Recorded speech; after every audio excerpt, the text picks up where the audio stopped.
How do you deal with that? Math that was an excellent. You compromise your own integrity, your own morality. That's a thin line that you're on between the people that you have, the people you interview. When you're sleeping on the floor, it ain't much integrity. He's not on the floor. No, but he's saying when you're sleeping on the floor. He's got multiple floors in his house. He's not on the floor. It's a different type of floor. Yeah, right. He's on the top floor. Like the floor he could sleep on. No, his thing is so my point, my question is, there's everybody in here has done an interview. Everybody in here has avoided certain interviews because it would fuck with our moral compass for whatever reason. I've had a conversation with him. I know I've definitely done it. Avoid it. Dude could be popping. He's top tier. Nope. Not gonna do it because I know for a fact this other. How do you circumvent that with a platform like yours and an attitude that you don't care who's judging? How do you make those two mix where you keep your moral compass going? I mean, it's two things where, number one, I'm not opposed to interviewing snitches and lowlifes and pieces of shit because well, all right. I'm not looking at my podcast as a cosign of like, this guy's a good guy. Right. You know, like I see Vlad interview snitches and I'm like, why wouldn't he? He's not a street person, not a gang member, whatever. And then I see guys like Gilly and Wallow, who I heard about them turning down guests 100% because they snitched. And I respect that because they come from a different background, whatever. So I could definitely see myself interviewing a bad person for sure. But at the same time, like that would only be for me being interested in it because it's not like any interview I do moves the needle for me, really. Would you interview 6ix9ine again? I wouldn't interview him because I don't like him and I think he's a bad person and I would much rather be a part of his downfall than his attempt at resuscitating his image, you know? Well, shit. I ain't mad. I just don't fuck with Cuz. He's a fucking weirdo. Yo, speaking of which, what is your thoughts on this whole Jay Prince and Wack 100? Wait. I was supposed to ask the question. I apologize. I was supposed to ask the question. Rewind it back. How far into Wack 100's pocket are you? Wow. Because when I heard him say that, I said, oh, yeah? How do you take that? I saw that, and at first I was kind of pissed because I saw a couple tweets being like, Wack said he's extorting you. And I'm like, what the fuck? So I immediately, YouTube, Adam22, reverse chronological order, boom. Like, let's hear the Clubhouse conversation. Yeah. And all I heard was him talking to fucking Hassan and saying, that's nephew, he in my back pocket, which I understand how that phrasing is a little. Yeah. That does sound a little weird. Back pocket? Yeah. That's where you keep your wallet. What he was really saying to Hassan was he was saying, I could get you an interview with Adam, which to be honest, he could have because I would have interviewed Hassan for the same reason you interviewed him. He's a fucking super interesting guy, you know? Right. And I never took that in any type of way. Obviously, Wack said a lot of other crazy shit in the course of those phone calls, but nah, like, because Wack always brings this up whenever anybody brings that up, where he says, like, he has brought me multiple artists and said, Adam, this is a guy that I'm managing, will you interview him? And I was just like, nah, I don't think he's ready yet. I don't think he's big enough yet. Maybe one of my guys who does podcasts on the channel can interview him. Right. And, you know, like, sometimes he's brought me other stuff and we did it, you know, it's like, realistically, I say no to, like, I've said no to doing interviews to, like, the scariest people in rap. Realistically, like the craziest. Who's the top three? I'm gonna just Wack, and Wack. Wack. I'm not throwing anybody else in the mix. Right. But I don't feel like I'm doing something offensive or something that somebody would want to do something to me when I say that. Right. Because when I think of someone doing an interview, but like, that's kind of jumping out of the back pocket. No, I'm not in the pocket. Whatever fucking jean shorts he's rocking, I'm not in them. But not jean shorts. Nah, Wack got a healthy jean shorts collection, I'm pretty sure. But nah, I don't know. Like okay, if I was A&R and an artist right now, if I had an artist, who he does his first interview with is a massive decision. And I think that you should do it at the very right moment in your career. You should build up a level of interest in you before you do an interview, and you shouldn't really do an interview until your music is popping to a certain extent because people need to be interested in you before you give them an interview. So when I say, no, I don't think he's ready for the interview yet, I feel like I'm doing you a favor because I'm telling you what my opinion is, and presumably you think that I have a decent idea of how an artist's career should go. Right. And when I see a new artist and they're on every single platform and they're trash at doing the interviews, I'm just like, bro, this is so stupid. You only get to be new once. Yeah. And like, if you are 19 doing every single interview platform, you know, like you're just kind of like closing the curiosity gap for a lot of fans. Like they feel like they figured you out. Like I had one artist who was so mad that I wouldn't interview him, and I never ended up telling him. I should probably tell him, but I was like, I watched his Vlad interview. It was trash. I saw Vlad doing a valiant effort trying to get some answers out of him. The shit sucked. Mm-hmm. And then his music never took off. So if I wanted to be mean to him and just tell him the truth, that's what I'd probably tell him is like. Well, you kind of just told him. Yeah. He don't know what I'm talking about. Like, I'm sure he does. If he watches this, he will. know, it's like, I don't feel like I'm doing you some massive disrespect when I'm like, no, he's not ready for the interview yet. I feel like I'm just kind of giving you some common sense advice, you know? Have you spoken with Wack since he said that? Yeah, he called into the live show on Tuesday, fucking talking about the Jay Prince thing, which I don't know whose side to take in that because, like, okay, you know the situation is that there's this video footage of Larry Hoover doing this epic ass interview telling everything, and he did it with this woman, and she's been sitting on it for years. And Jay Prince had a deal, I believe, in place to give her some relatively small amount of money for the footage so that they could use it in this documentary. Somehow, at some point, Wack gets in contact with her and is like, no, that footage is worth way more, and starts basically representing her, negotiating with Jay Prince. And now everybody else in rap seems like they're concerned with being on good terms with Jay Prince, and clearly Wack doesn't give a fuck, which is what makes this whole thing interesting. I don't really know, because I mean, what Wack is doing there is like, if you are Jay Prince and you expect him to do right by you, yeah, that is kind of fucked up, you know? Like if I fucking contact your realtor and I'm like, no, he could charge him more for that house. Like that's fucked up, like, right? Yeah. Like, but Wack, like what is Wack's allegiance to Jay Prince? Like, it sounds like he's kind of just representing the chick on a, I don't know, if everything's on the up and up, I guess I could see the side of it, but I mean, obviously that's him drawing a line in the sand and saying like, no, I don't fuck with you. Like, you're gonna have beef with me forever now. I probably wouldn't wanna press that button with Jay Prince. Right. But I mean, if he wants to smoke, hey, more power to him. That's kind of alarming. In what capacity? Because these things are public. You know what I'm saying? Like, it's like, do you believe it or do you not believe it? Believe what exactly? Like, The whole scenario, the whole story. like You how, feel how like does this- this play out? They're doing interviews, but it's supposed to be a problem. Well, You it's- dig what I'm saying? It's only going to be a problem when both parties collide. But And they then could probably never, ever meet Math. again. We know how Jay Prince moved.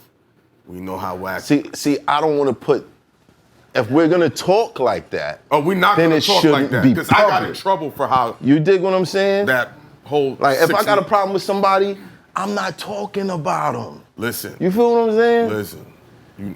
Like it's just I don't know what's cap anymore. I don't know what's, No. I'll tell you. It's hard to tell because I can't imagine that these people that's been in the streets for so long could be that naive to think that if we publicly beef and something happens to this person, where do you think they're gonna look? Attention is the new currency, though. I feel you.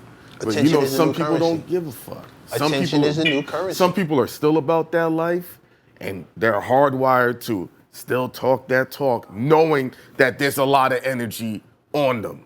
Math, how much beef happens over money? A lot of it. A lot. Money, Right? women, No. disrespect. No. Over women. No. More stay- beef no. happens over women. But stay where we are. How much beef happens over money? A lot. Right. If attention is the new money, how can you be shocked when people are beefing for attention? But I think Wack is probably more motivated by money.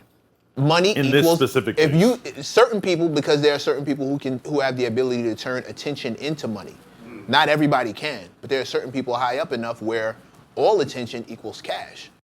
I believe the people we're discussing are in that boat. But let's say that like Wack thinks that lady could get $1 million for that footage instead of 20,000, and let's say Wack's gonna get 20%. I mean, $200,000 worth of attention is a lot of fucking attention. Like, I think Wack would be probably motivated by like making $100 grand or $200 grand, a lot more than. But and I mean, because I mean, I'm not. Maybe he believes the shit he says about managing 6ix9ine. I mean, Well, I can't think of a reason he's managing 6ix9ine besides money, right? Maybe it's attention play. that's, Maybe it's clout kind of a little bit, but did you mostly notice money, it's kind right? of similar? Like 6ix9ine was doing the same shit, Exactly. and now you see He learned it. But there's all this, everything we're talking about still centers from attention. You can raise the price because of the attention you put on the situation. If I shine a big ass spotlight on this thing happening, I look like the good guy because I came out of nowhere and rescued this woman and got her all this money. But I don't know if Wack even made it public because I feel like Jay Prince made it public because to Wack, he would probably be just as fine negotiating in private because they could also just stall him out and be like, okay, the documentary's not happening. We're not giving you the footage. Boom. That doesn't have to be public. I'm pretty sure the overall scheme with most things that I've seen come from that specific space is all public. It never stays quiet. So is this the new promotion? Is this the new marketing? You think they're coming together to boost up the storyline so a bigger network can say, hey guys, we seen this on No Jumper. We seen y'all talking about it on My Expert Opinion. No, because it's getting deeper than that. Now you got Wack 100 posting paperwork saying that his son snitched and all types of, or insinuating. I can't say that he put the actual words snitch. I'm not 100% on that. But insinuating that, his son is on papers. He just got away with saying he extorting half the industry. Then there's that. The problem Is this the new marketing? You know this guy. I don't. But if any of that shit is true about him holding shit over people's head for money, I mean, I don't really think it's a clout thing. I think it's a money thing. And I think Wack is one of the few dudes left in the game who is like, no, fuck you. I don't care about your respect or getting along with you. If I see an opportunity to get a bag, I'm just gonna go for it on some real old school shit. Whereas everybody nowadays wants to get along. Right. He seems like he has a real capacity for doing things that he knows will piss people off just because he stands to gain from it. And I mean, remember the integrity thing we talked about earlier? As far as like where's your moral compass? Right. What wouldn't you do past a certain point? I Right. think that's why most people have an issue with the things they see from him. Yeah. It's because morally, the codes you say that you enforce or the things you say that you're about, the antithesis of what you're doing, it seems to be the antithesis of what you're doing for money. but like with the 6ix9ine shit, if he can make that make sense in his head and he feels like he's still giving out a coherent idea of who he is, I mean, hey, I don't personally really judge him for that, but I know there's definitely people in the streets who judge him for that more than me. But I mean, at the end of the day, you gotta make it. I'm not judging. This is just an observation. This is just what I'm seeing. Like whatever you do, whatever floats your boat or finds your lost remote, knock yourself out. I'm just observationally when people say why they have an issue with him, I see where it comes from. And I'm gonna say this. I got a call from someone in Kanye's camp. Shout out to that person. You know who you are. When I sat with Hassan talked about the whole Wack 100 and extorting Kanye with the tape from Kim and da-da-da. This person called me to rectify it, saying that Game and Kanye have always been cool, regardless to whatever, and that wasn't a situation. But the perception of it is 1 minute, you're talking about you got a tape that you'll only sell to Kanye, and the next thing is Kanye in the studio with Game. Releasing a single with Game like 2 weeks after his album came out. Yeah. Right. I mean, yeah, I still am like looking at that situation like, yeah, I don't know. So now people are feeling like, yo, what's really going on here? Now, Game is a great artist, but you're associated with this guy that people are starting to feel like he's not a good guy. He's not doing the right thing out here. He's not about the culture, he's about the bag. And that, if you're about the bag, that's cool. But now you're tied to other people that people are starting to look at funny because that's your man's. Yeah. You dig what I'm saying? I've heard it said, but I mean, I don't know. Do you think that was an extortion situation? I mean, for me as a person sitting on the couch, it all seems quite convenient, and it seems like a series of events that it's hard for me to imagine why it happened in another way. Right. But I mean, I feel like the extortion thing, it's so often there's like an alternate explanation where the same series of events is just kind of being misrepresented to the public a little bit. Like, I don't know. I mean, could it be? I don't know. You know what extortion is, though? Yeah. I mean, maybe explain it, from your culture. Maybe it's a disconnect on what extortion extortion actually as is. in like, getting someone to do you a favor or give you something in exchange for you doing something for them or not doing something for them, So does it have to be something that, like someone extorting you, does it have to be aggressive? No, and in fact, I think it's probably better done in a friendly Exactly. manner. So they actually act like your friend, correct? Right. Mm-hmm. So I'm just getting back, in our community, if someone says that in his back pocket, he didn't say that you were in his back pocket. So just rewind that, he said he was in your back pocket. In our community, that's extortion for sure. Somebody's in my pocket, that means he's in my pocket. Right. Then you said that, because he probably thought he could get Hassan on the show. That's still a form of extortion, If he's saying that he got connection with you where he could get, put Hassan on the show, he's saying, He's gonna do what I tell him, basically. Under my wing, he do what I tell him to do. But Wack can give you all these other examples of artists who he stands to financially benefit from more than Hassan, who I've told him, nah, I don't think they're ready. So it's like, the Hassan thing, when he said that, I took it as Adam would want to interview you and I can line it up. Because in that call, which I thought was kind of crazy, Hassan is like, nah, no jumper, they're big. Like, they ain't gonna fuck with me. And I'm like, what? Like, bro, you're like an actual poppin' ass YouTuber. You see how crazy that episode of 6ix9ine and shit.